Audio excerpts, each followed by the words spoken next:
I am Joel McLeod. I'm Roland Tanner.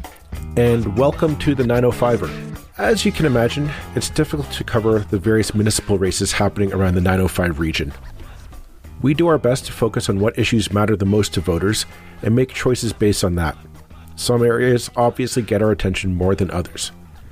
However, when the issue of racism rears its ugly head in a municipal race, that definitely gets our undivided attention. By now I'm hoping you know what we are referring to, but just in case, let me refresh your memory. Last week, a bus shelter ad for Hamilton 14 candidate Kojo Damptey's campaign was defaced. Someone plastered over Mr. Damptey's face a poster with the words "White Lives Matter" and a link to a social media platform advocating white supremacist literature. This is in keeping with a similar trend of events happening in Brantford, Ontario, just down the highway from Hamilton. Currently, the Hamilton police are treating this as a hate crime investigation. The sad fact is Hamilton is no stranger to white supremacists and racists seeking to make their views the mainstream in the city. In fact, fighting against racism is one of the reasons why our guest today is running for public office. We invited onto the podcast Kojo Damptey to hear from him firsthand about this despicable attack on his campaign and how it has affected his efforts to win the seat of Hamilton Ward 14. For those of you who are unaware of Mr. Damptey, Kojo was born in Ghana, West Africa, and moved to Canada, settling in Hamilton when he was 17. Upon graduating from high school, he attended McMaster University, and at university, he pursued the university to recognize Black History Month and worked with faculty to develop an African diaspora minor. Since then, he has gone on to work in his community as the executive director of the Hamilton Center for Civic Inclusion, and during the COVID-19 pandemic, he helped to create the Mountain Mutual Aid Network, providing food and hygiene products to people in need. He is also an accomplished musician with his debut album winning Pop Album of the Year at the Hamilton Music Awards in 2015. As well, he's worked with the city of Hamilton to help develop the local music scene, creating the Renaissance Music Festival to support hip-hop, R&B, and soul musicians in the city. He has also helped to tutor youth affected by homelessness, mental health, and poverty issues with the Hamilton Wentworth Catholic District School Board. Kojo Damptey joins us today. Well, we'd like to thank Kojo Damptey for taking the time from his election campaign to come on the podcast. We know in the middle of a campaign, every minute counts, every footstep matters, and every door knocked is a potential vote. So we very much appreciate you taking your time to join us today to talk about what happened last week, I'm going to say. So, Mr. Damptey, thank you very much for taking the time to join us today. No problem. Thanks for the invitation. This isn't a pleasant conversation to have, but maybe set the tone for our listeners. Maybe explain to us what you were doing, what you were thinking when you got the word that your bus shelter ad was vandalized by white supremacist literature. Yeah, so it was Monday. I was with some family and friends, so I think my campaign team couldn't get a hold of me. However, once the bus ad went up, I think it went up in the middle of September, our campaign team knew that something would happen. So every day we have somebody drive by just to make sure everything is okay. There's nothing wrong with it. So one of our campaign members was driving by and saw that there was a white and black and white poster on it.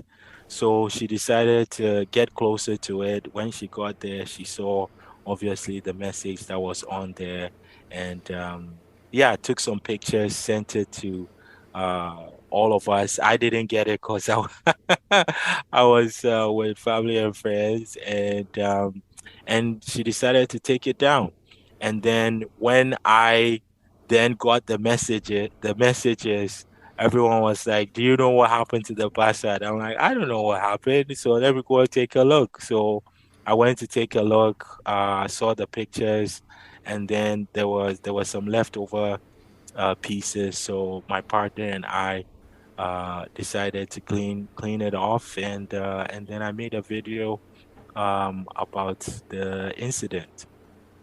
Now, so our listeners are completely caught up. The CBC is reporting that Hamilton Police is treating this as a potential hate crime and are investigating it as such, and that similar like-minded posters have been appearing around Hamilton, and even as far as Brantford, apparently, with the similar messaging. So, I guess in your experience, in your capabilities as the former executive director of the Hamilton Center for Civic Inclusion,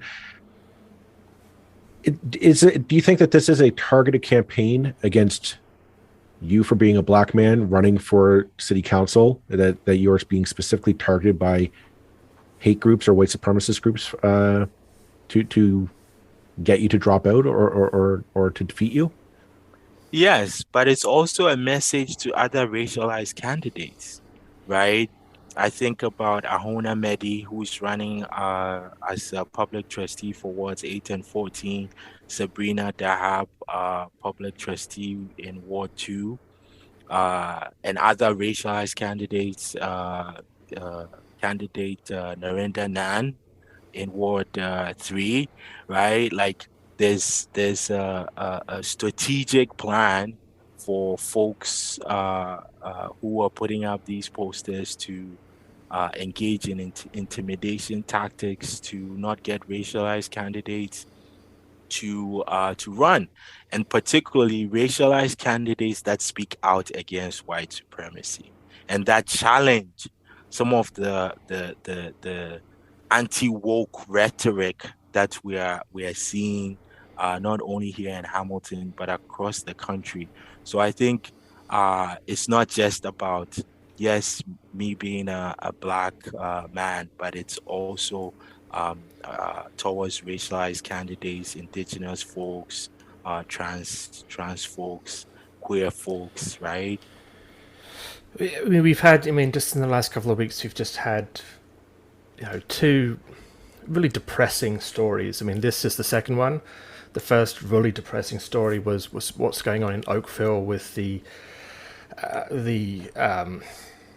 basically kind of blockading of Oakville Trafalgar School by so-called. I mean, I don't even want to call them the so-called freedom people, whatever. I mean, again, it's all like you say. It's part of this sort of so-called anti-woke agenda, which seems to me to be anti-human agenda. But anyway, whatever. This seems to be on the rise across the country, across the Western world. What I mean, is there anything you can kind of point to that this triggered this? I mean, and I'm not claiming for a minute that everything was sweetness and light before. We know it wasn't, but the kind of sheer boldness with which people are being vile to people such as yourself, who are just running for public office, for goodness sake, who have the courage to stand up and say you'd like to contribute to your city. What on earth is behind all this? Well, let me. That's a loaded question right there. Okay. But let me. What I would say is that, the history of this country has. We can start with the Indian Act, right? We can start with internment camps, Chinese internment camps, Japanese internment camps, right? So for a long time, residential schools, right? For a long time, these are things that the general public do not know about.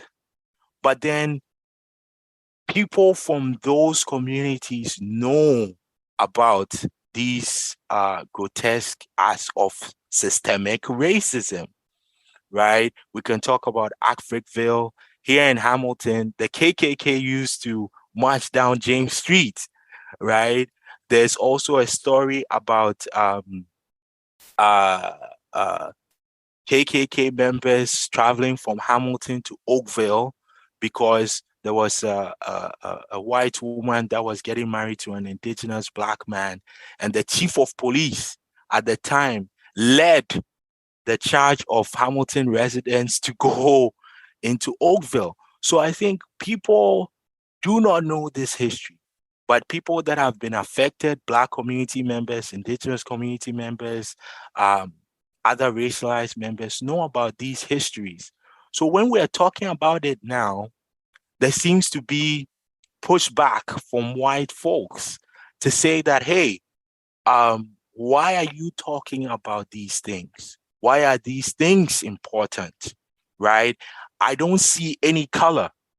But if you didn't see any color, why was it that the last residential school was closed in 1997? If you didn't see any color, why is it that only indigenous children were put in unmarked graves?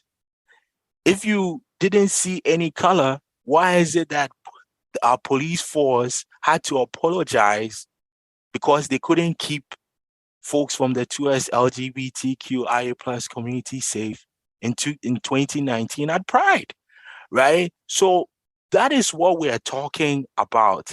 And the white supremacists, by the way, we have a white supremacist running as mayor, right? Mm-hmm. Like, we let all of these things happen, but then we convince ourselves that, oh, there's no racism, we're a tolerant society, Canada is multicultural, right?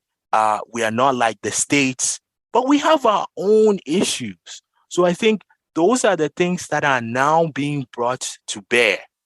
And now you have racialized candidates running. You have racialized women running.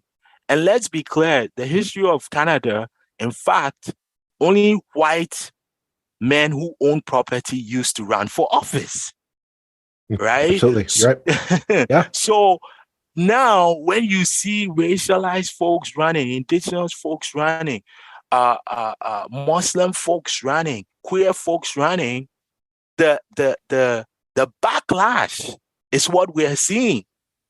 And that is the sentiments that we are seeing here in Hamilton and across Ontario and in BC. There are elections happening in BC as well. So these are the things that we are seeing. So the idea that racism doesn't exist is totally preposterous. You touched upon a lot there. And I'm glad you brought up the fact that there is an avowed white supremacist and neo-Nazi running for mayor in Hamilton, because it's a good segue into the next point, is that I've always found that in Canada, our racism is hidden behind that mask of politeness, right? It's a topic we don't want to bring up in polite conversation because it, might offend somebody. So rather than address the injustice of racism or prejudice that does exist in a systematic way, we politely don't acknowledge it. And I was thinking of the fact that Cable 14 on their mayoral debate allowed this person to speak as if they were an equal say, right? It's like that politeness of they're just, it's the political process. And you say, well, no, this person literally does not speak for all, does not want to speak for all of Hamiltonians. And I mean, this is a long preamble, and my thoughts are to you, like, how does this motivate you in your campaign? Like what was it that kind of, that is it that politeness that we need to challenge, that we need to start lifting the veil of Canadian society and show the realities of this is like the systemic natures of the injustices that exist in our society? And, is this part of your campaign that you want to fuel and to bring to Hamilton? Yeah, I think so, but it's a larger context though. So I agree with you. Cable 14 definitely erred in allowing that so-called individual to say what they had to say. And by the way, that so-called person lives in Ward 14. Right? So when you allow somebody 2 minutes to say what they have to say, even if you are like, oh, is just a minority of folks. Political space allows people to organize, and that's the thing that's been happening. Maxime Bernier and all of these folks are using the political platform they have to talk about these things so that now it becomes mainstream. That is their point, right? So for us, we have to start saying, no, we shouldn't allow this gentleman to talk. If he wants to take it to the Supreme Court, let him do that, right? But when we allow him to talk, now they have space. Now they rally their people. They use their dog whistles, and then we see what happens at a bus shelter, right? And the other thing that Canadians need to pay attention to is most people engage in anti-Black racism and white supremacy in coded ways. I'll give you a specific example. So, Scott Radley, commentator with the Spec, wrote an article, and in the article, he had a conversation with the former mayor of Hamilton, Larry Diani. And in the article, it said, the barbarians are at the gate. These candidates that are running now are barbarians at the gate. So let's decipher this. You have racialized candidates running. You have women running, both which are white and racialized, and you are calling them barbarians. So to me, we let that slide. And I had to literally call the editor, the Spec, to say, look, you cannot allow this to go on, right? So we let that slide. It's in a paper. People are reading about this. Then this incident happens, and the former mayor, Larry Diliani, asked, and I'm using these specific examples to show how we get to this point, right? He then asked, what's the source of this poster? Insinuating that maybe I or somebody from my campaign put this thing up. So we let that slide, and then now we are all asking ourselves, how did it come to this? Because these are the little incidents of anti-Black racism and white supremacy, because this Black man what does he know about running for office? Meanwhile, everybody that runs for office is not born a politician. Well, and I just... Here's another thing. So, to any white supremacists listening, A, go to hell. B, we probably wouldn't have interviewed Kojo Damptey. Otherwise, we can't interview every candidate in every race across the 905 region. But you made this a story. And I'm looking at Kojo Damptey's website, and it's like, my God, you've got a hell of a resume. And I know the kind of different resumes that candidates for office have when they run for municipalities. A lot of people don't have much of a resume, and very often it doesn't go much beyond I was born here or I lived here. And isn't that a strange thing, how often people say I was born here in campaign literature? You weren't, but you've lived here for a hell of a long time. You've lived here a lot longer than I have, both in this country and in this city. Given that they were trying to shut you down, let's give you an opportunity to say exactly what your resume is and what makes you qualified, a good candidate for a councillor in Hamilton. Well, before I do that, I also want your listeners to understand that sometimes to anti-Black racism and white supremacy can look in the most subtle ways. And I'll give another example, and I'll try and tie it into why I think I'm qualified. So there's another candidate running in Ward 14, and I'll name names now because at this point, what it is.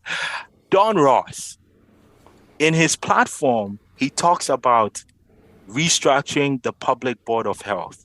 Hamilton's Board of Health is made up of all councillors and the mayor. What he forgot to mention was that it was Black doctors, white doctors, and community organizations like the Hamilton Center for Civic Inclusion, the Hamilton Anti-Racism Resource Center, the Disability Justice Network of Ontario, and Indigenous community members that came together to say, hey, we just went through a pandemic and our Board of Health is made up of councillors and the mayor.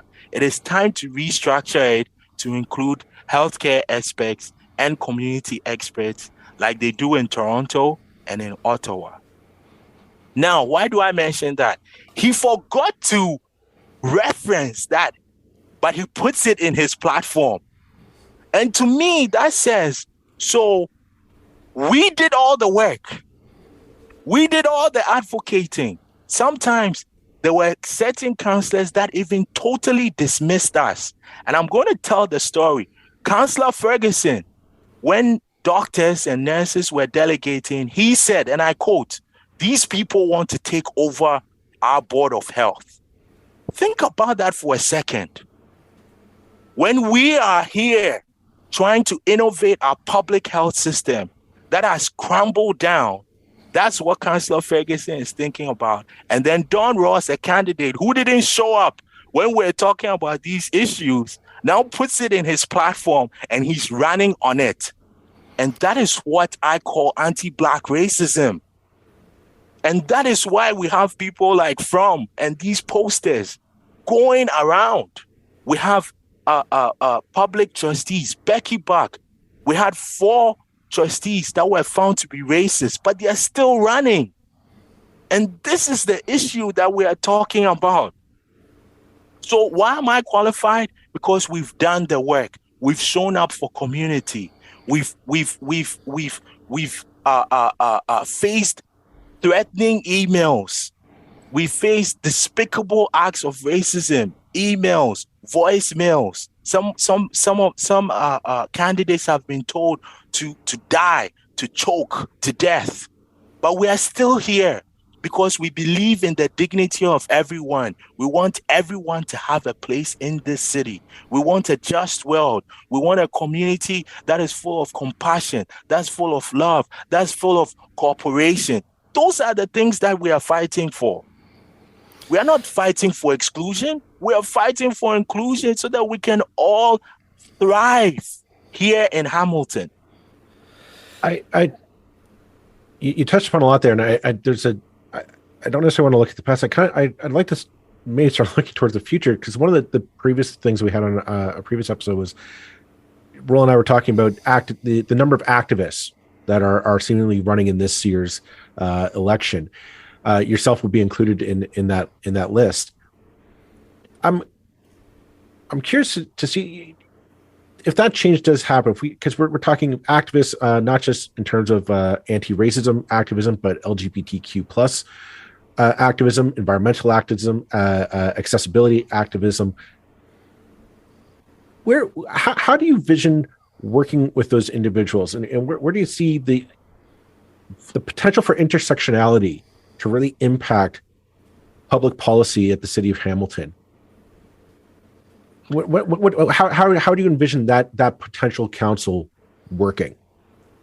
So, one of the things I say is we are community leaders, we are community organizers, right? Like to organize a community meeting, I'll give you one example. So there's a document called the Just Recovery Hamilton document.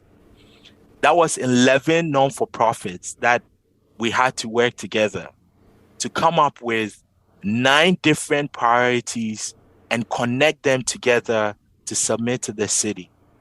So you're working with housing groups, you're working with disability activist groups, you're working with feminist groups, YWCA, Sasha Hamilton. We work with everyone to come up with a document that speaks to how do we create a just world, a just Hamilton. So that's an example of some of the things that we're supposed to do. When we talk about climate change, how does it affect public health, right? When we talk about disability justice, how do we ensure our sidewalks are AODA compliant?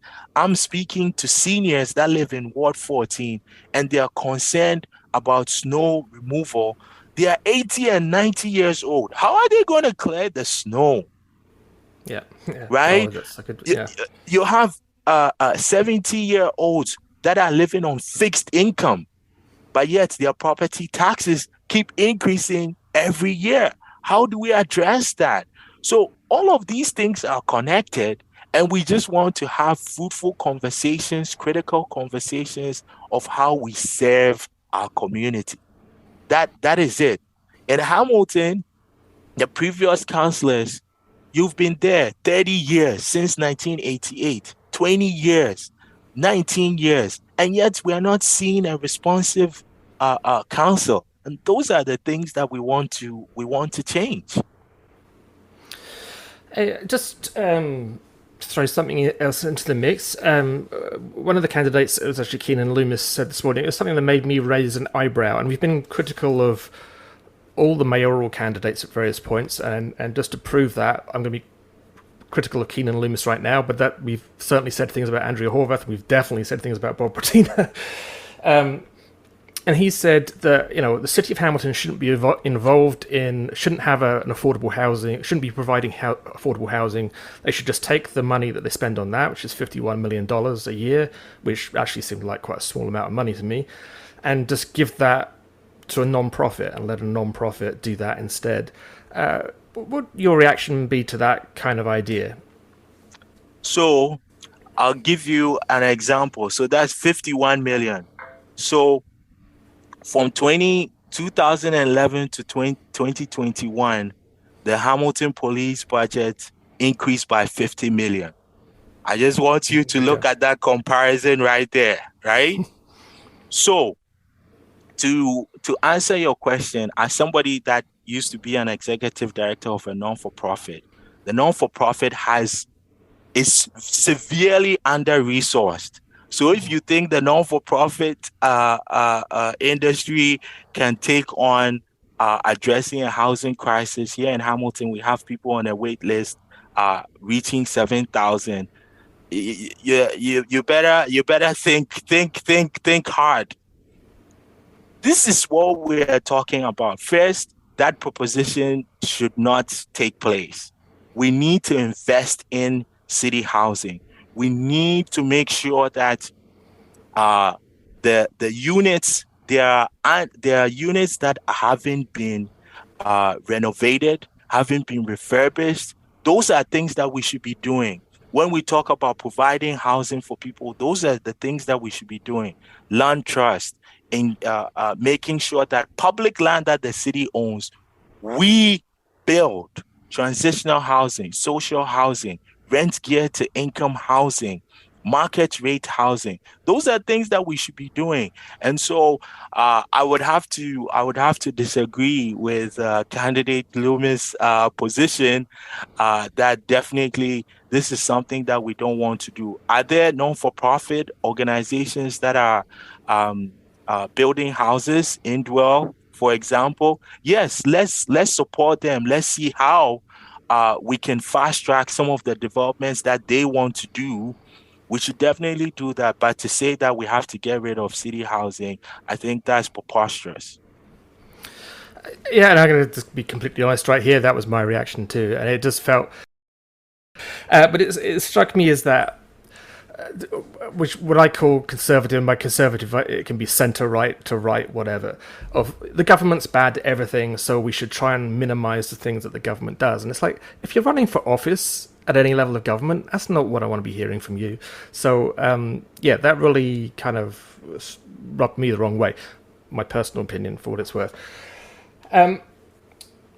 So I mean, there's a couple of weeks left in this election. I mean, do you hope that this is the last you're going to see of this kind of vile behavior from the public? Do you think this is, I mean, the most depressing thing you said right at the start, and I didn't comment on it, was that you were expecting this, you were almost waiting for this to happen, and it happened.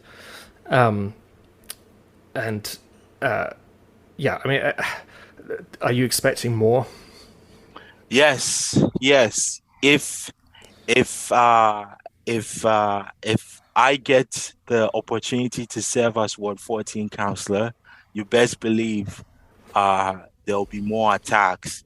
If Ahona Medi, Sabrina, Narendra, and others win, you best believe there'll be more attacks.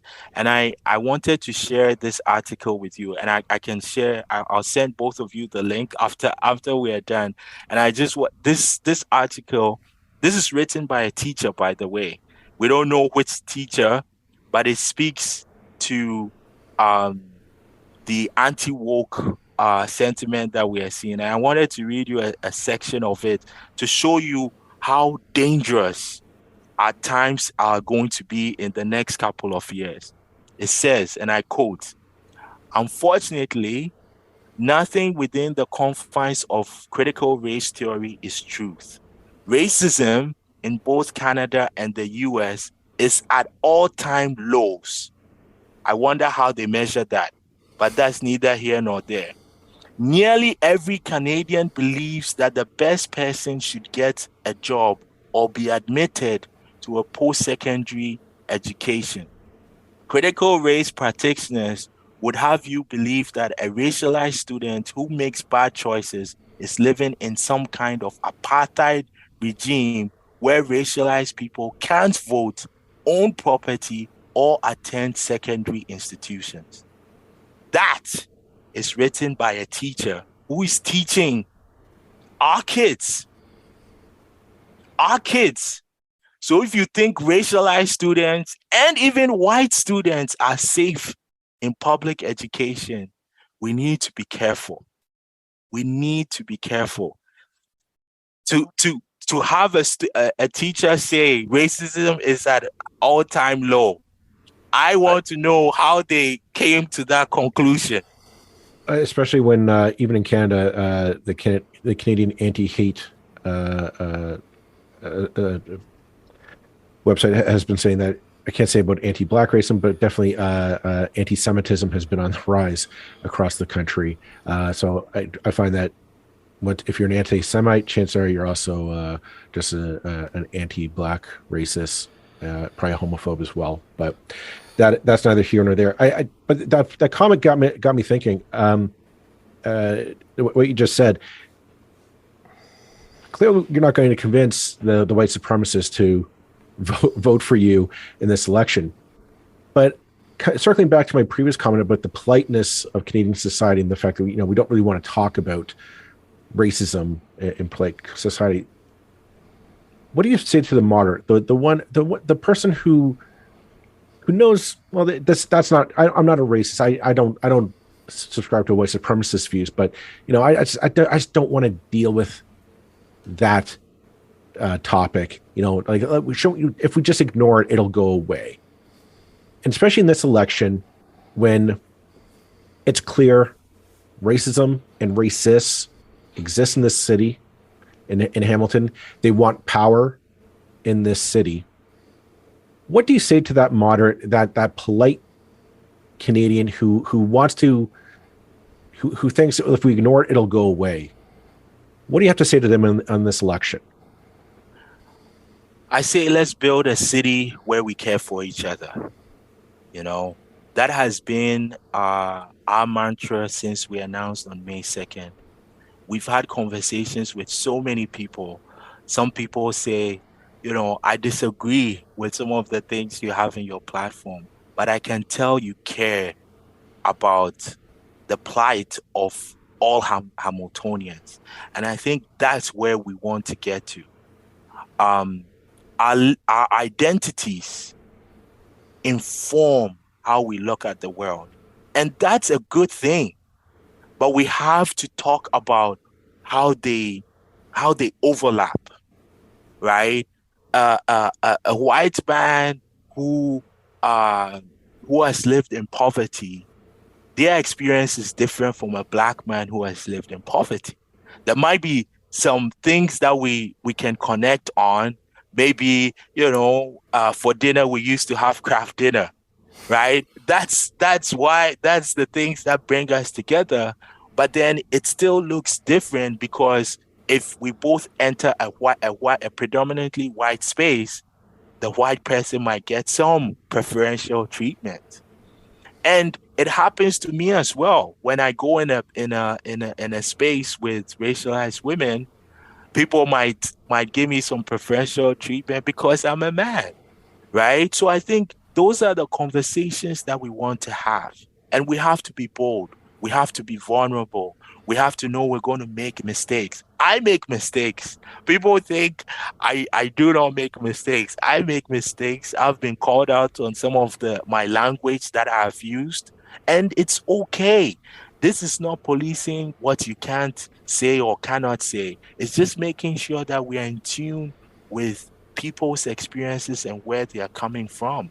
And it takes a lot, but we have to be committed to build that actual inclusive world that we all want to see. Because at the end of the day, who is against building a safe world for everybody? Good point to have. I only have one last question to ask you. After going through your history, your platform, and your experiences so far, regardless of what happens during this election, are you going away? Are you going off into the sunset? Or regardless of what happens after the election, what's Kojo Damptey's plans for the future? There's an African philosophy that says always stay in the present so that you don't miss what's in front of you. So for now, up until October 24th, it's just focusing on this election and doing the things to make sure that we are successful after the polls close at 8 p.m.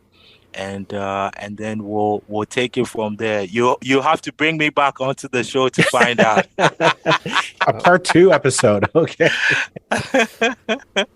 Well, I think we look forward to doing that, and I'm happy to say that regardless of what happens in this election, we'd love to speak to you again. As we wish every candidate who comes onto this podcast, indeed everybody, well, with certainly one exception, we wish everybody who runs for public office well. We wish you well in the election and all the best with the rest of your campaign for a peaceful and harmonious one, and certainly that Hamiltonians are open-minded and accepting enough to get beyond the prejudices that certainly people who look like me are surrounded with as we grow up, and that we have to consciously overcome sometimes. Thank you so much, Kojo Damptey, for joining us, and all the very best in the weeks ahead. Thank you very much, and also thank you for doing this podcast. I think there are lots of folks across Hamilton that listen. I'm one of those, so please keep on doing this, and thank you for your time and effort. Well, thanks so much for that. We really appreciate it. Thank you.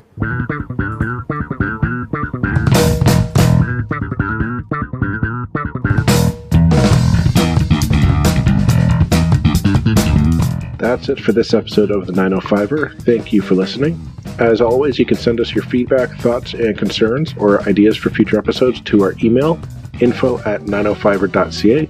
We'd love to hear from you. You can help us keep the 905er going by financially supporting us through Patreon as well as PayPal. Visit us at 905er.ca and click on the support tab. As well, links are in the show notes for your convenience. Lastly, you can find us on social media. Search for _905er on Facebook, Twitter, Instagram, and LinkedIn. So long for now. See you next time.